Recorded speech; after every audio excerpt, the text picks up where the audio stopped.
군대에서 처음 시작했어요. 이것도 완전히 후임병들 막 괴롭힌 거네. 아닙니다. 절대 아니고요.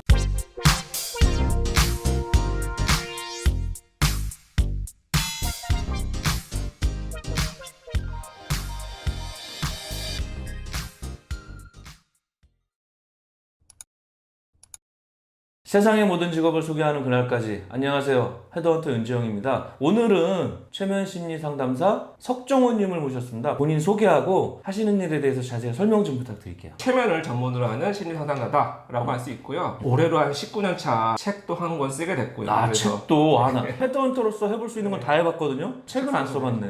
책 자체로 수익이 나는 것보다 네임밸류가 한 단 더 보여야 되는 느낌? 제 방송에 놀이치료 상담사 하는 원장님 오셨거든요. 네네네. 근데 그분은 이제 놀이로 치료하는 거고, 뭐 음악으로 치료하는 분도 있고, 미술로 치료하는 것도 있는데 최면으로 치료하는 거네. 그렇죠. 일반적인 심리 상담사하고 최면 심리 상담사하고 차이점은 뭐예요? 몸이 아파서 병원에 갈 때 네. 가벼운 병은 뭐 약으로도 치료할 수 있고 내과적으로 치료할 수가 있는데 또 어떤 질병은 외과 수술, 개복 수술을 해야 되는 경우도 그렇죠. 있잖아요. 네. 우리의 무의식이 굉장히 깊고 방대한데 깊숙이 숨어서 잘 보이지 않는 이런 것들을 네. 때로는 직접 들여다봐야 될 그런 상황이 생기거든요. 그래서 최면이란 우리 마음에 개복 수술을 하는 깊이 들어갈 수 있는 상담이다. 조금 효과도 빠르고 시간도 단축시킬 수 있는 효율적인 상담이다. 이렇게 말씀드릴 수 있을 것 같습니다. 일반 심리 상담을 절대 폄하하고 싶지 않고요. 그렇죠. 예. 그것도 나름의 그 전문 분야가 있고 그 보완적인 상담이다라고 생각했으면 좋겠어요. 그럼요. 뭐가 낫다, 나쁘다 이런 게 없죠. 그렇죠. 최면 심리 상담사 하시기 전에 하셨던 뭐 직업이나 아르바이트 있어요? 이걸 말하면 많은 분들이 조금 의아해 하시는데 네. 저는 삼성전자에서 7년 동안 엔지니어로 근무를 했었습니다. 어머니가 그때 알아누우셨다 그러는데 괜찮으세요 지금은? 뭐 알아두신 건 아니고 설득하기 쉽진 않았죠. 단도직입적으로 후회는 안 돼요 지금? 정말 후회는 안 됩니다. 제목 나왔어.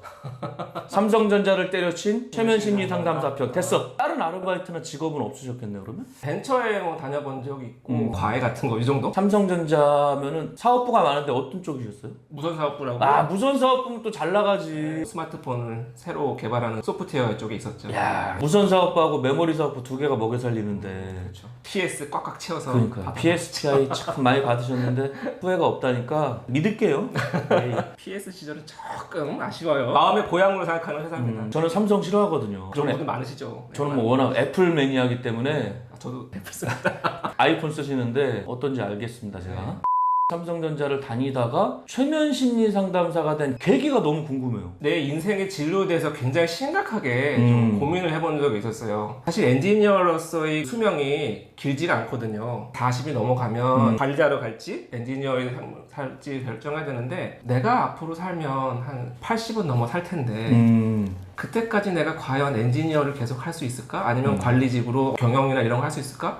근데 그거는 내 길이 아닌 것 같아요. 다음에 선택할 직업은 이 세 가지 기준에 맞춰야 될 것 같다. 첫 번째 기준이 평생 할 수 있는 일. 나 혼자 할 수 있는 일. 하면 할수록 가치가 쌓이는 일. 이 세 가지 기준으로 봤을 때 딱 맞는 게 전문직이었어요. 내가 그 당시 할 수 있는 전문직 뭐가 있을까? 꾸준히 취미생활로 최면 활동 같은 것을 했었는데 그 당시에 제 관심이 기술에서 사람의 마음으로 옮겨가던 시절이었어요. 그 당시 1년 동안 구매했던 책을 봤더니 절반이 사람의 심리학에 관련된 책이더라고요. 이제 내 관심이 변해가고 있구나. 결단을 내릴 수도 됐겠다. 그런 마음이 좀 있었죠. 결혼은 그때 하셨죠? 아니요, 미혼이었어요. 미혼인가 그랬지. 네, 맞아요. 결혼을 했는데 삼성 관둔다 그래 봐. 그때 내가 결혼한 상태였으면 절대로 그런 결정 못 와이프가 했을 집 거예요. 나가지. 네, 그러니까 그게 몇 살 때예요? 30대 후반 미쳤다는 소리 정말 많이 들었죠. 그러게요. 그때 나와서 내가 최면 심리 상담사 해야 되겠다 한다고 되는 게 아니잖아요. 뭐 아니죠. 시험이나 자격증 같은 건 없어요? 최면 상담사로서라기보다 심리 상담에 포커스를 맞췄습니다. 심리 상담사. 사실 우리나라에서 최면을 공식적으로 인정해지는 기관이나 교육기관이 다 없고 대부분 사설이거든요. 그래도 나에게 핵심은 심리 상담사의 커리어를 쌓아서 거기에 대해 최면을 얹자. 대학원도 다니고 공부도 하고 자격증 따고 그렇게 진행했죠. 최면은 독하고 요즘에야 뭐 유튜브 보고 하지만 예전에는 또 그런 게 없잖아요. 네. 어떻게 배운 거예요? 우리나라에서는 최면을 이렇게 훈련할 수 있는 공인된 기관이 이렇게 많지가 않아요. 그러니까. 저 같은 경우는 천혜의 환경에서 최면을 연습할 수가 있었는데 군대에서 처음 시작했어요. 이것도 완전히 후임병들 막 괴롭힌 거네. 아닙니다. 절대 아니고요. 저는 남의 최면을 걸어주는 게 관심이었던 게 아니라 제가 최면 한번 걸려보고 싶었어요. 아쉽게도 저는 그 최면 각성이 그렇게 좋은 사람이 아니었나 봐요. 그래서 이분을 찾아가는데 만족스럽지 않고 굉장히 유명한 분이었어요. 막 1년 기다리고 막 이런 분이었는데 잘 안 되고 그래서 안 돼. 또 다른 분 찾아가고 또 다른 분 찾아가고 하다 보니까 어깨너머로 최면하실 때 이렇게 하는 걸 안 상태였어요. 갈증이 해소되지 않은 상태에서 군대에 있을 때 이제 내가 와서 이제 최면책을 보고 있으니까 후임병이 이제 온 거예요. 석병장님, 그렇죠. 저 체면장 한번 걸어주십시오. 이렇게 한 거. 사실 한 번도 안 해봤는데 그래 일로 와봐 이렇게 된 거죠. 되게 운이 좋게도 처음 했던 그 친구가 굉장히 최면 감성이 좋은 친구였어요. 대박이네. 걸린 거야? 너무 잘 걸렸어요. 군대 소문 났네. 소문이 쫙 퍼져버린 거야. 최면 심리 상담사 하나 있다, 뭐 이렇게 된 거네. 그냥 그 당시 뭐 전생 체면한 사람이 있다 소문이 난 거죠. 군대 뭐 다녀오셨죠? 그럼요. 주말에 할 거 없잖아. 맞아. 괜히 그냥 축구나 하고 TV나 보고 시간밖에 하면 없잖아. 그렇죠. 남는 게 시간이야. 그러니까 심심한데 잘 된 거예요. 그냥 다 너도 나도 막 해달라고 장교부들까지 계속 그렇게 찾아오니까 뭐 전생 체험을 해줬네. 그렇죠. 나는 의심이 엄청 많은 사람이거든요. 네네네. 체면이 안 넘어갈 것 같아. 받아들일 준비가 된 사람이 더 잘 되겠네? 당연하죠. 무식 속에서 동의하지 않으면 그 사람은 어떻게 최면을 걸게 할 방법은 없어. TV 보면은 막 이렇게 하다가 레드썬 하면은 막 울고불고 하잖아. 근데 그게 진짜 그렇게 돼요? 짜고 하는 줄 알았어. 약간은 연출을 하죠. 사실 카메라를 들이대고 하면 압박감을 느끼게 됩니다. 사람들이라는 마음이라는 게 뭔가 사람들의 기대에 충족시켜주려는 그런 그죠. 심리 성격가 있거든요. 그래서 요만큼 체험하는데 요만큼 표현하는 분도 계시고 실제로 그런 사람도 있었어요. 신인이었는데 뜨고 싶어서 마늘을 이렇게 먹었는데 맞아. 괜찮다고 억지로 참았던 맞아. 그런 케이스도 있고요. 봤어. 맛있어요. 막 달아요. 그러잖아. 근데 이제 끝나고 나 죽는 줄 알았어요. 뭐 이러신 분도 있고요. 잘 걸리면 굉장히 그런 게 실제로 됩니다. 하지만 그 모든 과정들이 다 뭐 잘 됐다고 말씀드리기는 어렵죠. 체면이 안 걸려서 그냥 다음에 봅시다 하고 가는 사람도 있겠네. 있죠. 최면이라는 게 다 개인차는 확실히 있어서 최면에 안 걸리는 사람은 없지만 좀 얕게 걸리는 사람, 어떤 사람들은 초반에 쉽게 걸리는 사람이 있어요. 그런데 이제 중간 이하의 분들은 최면에 안 걸렸다고 그렇게 생각하시는 분들이 좀 있긴 있죠.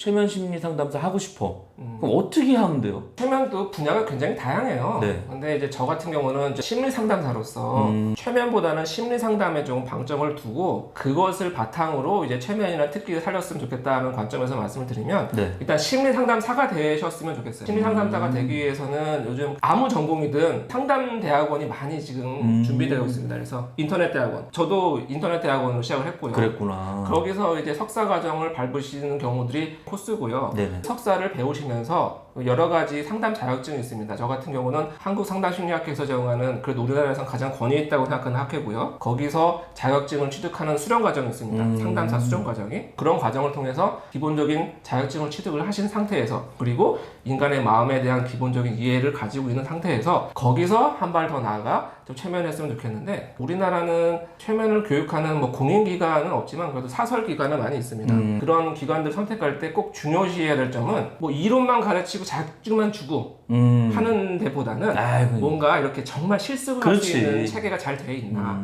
가려져 가야겠네. 갔는데 그냥 수강료만 이빠이 받고서 자격증만 남발하면은 소용이 없잖아. 실질적으로 실습을 해야지. 그렇죠.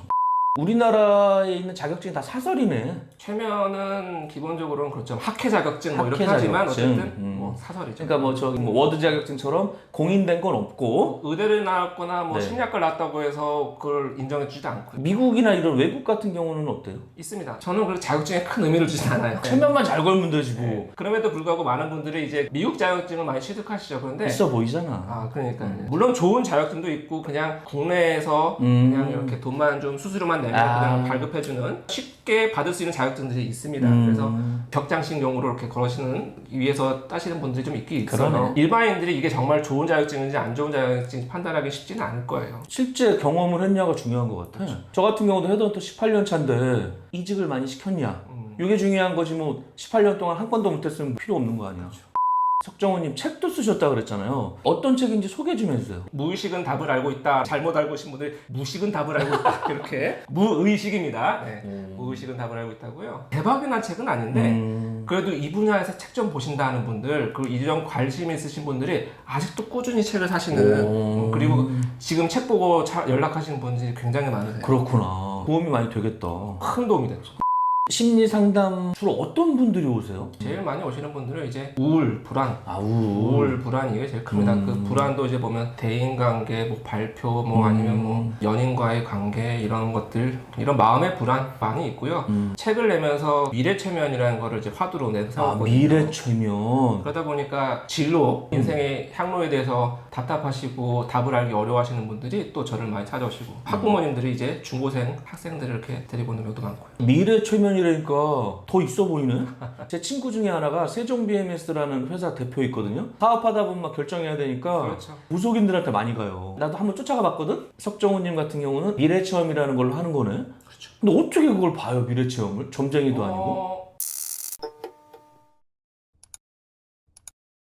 그럼 이쯤에서 1부를 마치고 2부에서 질문을 이어가도록 하겠습니다. 2부로 다시 돌아오겠습니다. 감사합니다. 네, 이것으로 헤드헌터 윤재홍의 난잡한 이야기를 마치겠습니다. 다음 회에도 새로운 직업 알찬 내용으로 찾아오겠습니다. 진행의 MC 윤재홍이었습니다. 감사합니다.